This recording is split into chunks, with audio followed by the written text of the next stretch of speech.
রাজধানীর Uttara milestone school and কলেজে বিমান বাহিনীর প্রশিক্ষিত বিমান বিধ্বস্ত হয়ে নিহত মাহতাবের বাড়িতে এসে স্বজনদের সাথে দেখা করেছেন বিমান বাহিনীর প্রতিনিধি দল। রোববার দুপুরে মাহতাবের গ্রামের বাড়িতে কুমিল্লার দেবিদ্বার উপজেলার রাজা মেহার ইউনিয়নের উখারি গ্রামে আসেন তারা। বিমান বাহিনীর প্রধানের পক্ষ থেকে আসা প্রতিনিধি দল নিহত মোহাম্মদ মাহতাব রহমান ভূঁইয়ার সমাধিতে শ্রদ্ধার্ঘ্য অর্পণ করেন।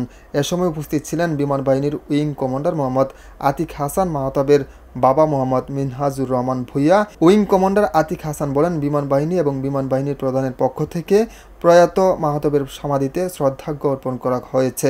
আমরা শোকাহত, দেশবাসী দোয়া করছি যেন এই শোক কাটিয়ে উঠতে পারি। যারা আহত হয়েছে তারা যেন দ্রুত আরোগ্য লাভ করে। মাহতাবের বাবা মোহাম্মদ মিনহাজ রহমান ভূঁইয়া বলেছেন, সারা দেশের মানুষ আমাদের সন্তানদের জন্য দোয়া করছে। আমি তাদের প্রতি কৃতজ্ঞতা। আমি চাই আমার সন্তান যেন শহীদের মর্যাদা পায়।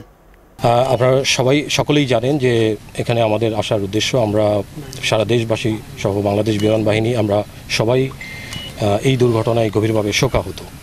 তো আমাদের বাংলাদেশ বিমান বাহিনীর সকল সদস্যের পক্ষ থেকে আমাদের সম্মানিত বিমান বাহিনী প্রধান মাহতাব ভূঁইয়ার কবরে আমরা শ্রদ্ধাঞ্জলি জানাতে এসেছি বিমান বাহিনী ঘাঁটি জহুরুল হকের পক্ষ থেকে। সো আমরা দোয়া করছি, সারা দেশবাসী দোয়া করছে যে আমরা যেন এই শোক থেকে কাটিয়ে উঠতে পারি। আমরা মাহতাব ভূঁইয়ার শোক সন্তপ্ত পরিবারের প্রতি সমবেদনা জানাচ্ছি এবং যারা আহত হয়ে এখনও হাসপাতালে আছেন তারা যেন দ্রুত আরোগ্য লাভ করেন, সেজন্য আমরা দোয়া প্রার্থনা করছি। নট অনলি ওনারা, আমরা তো দেখেছি যে সারা বাংলাদেশ থেকে মানুষ যেভাবে মাহতাবের নাম ধরে ধরে দোয়া করেছে। আমার কাছে এই কয়েকদিনে যে হাই প্রোফাইলের অনেক মানুষ আমাকে ফোন দিয়ে সান্ত্বনা দিয়েছে।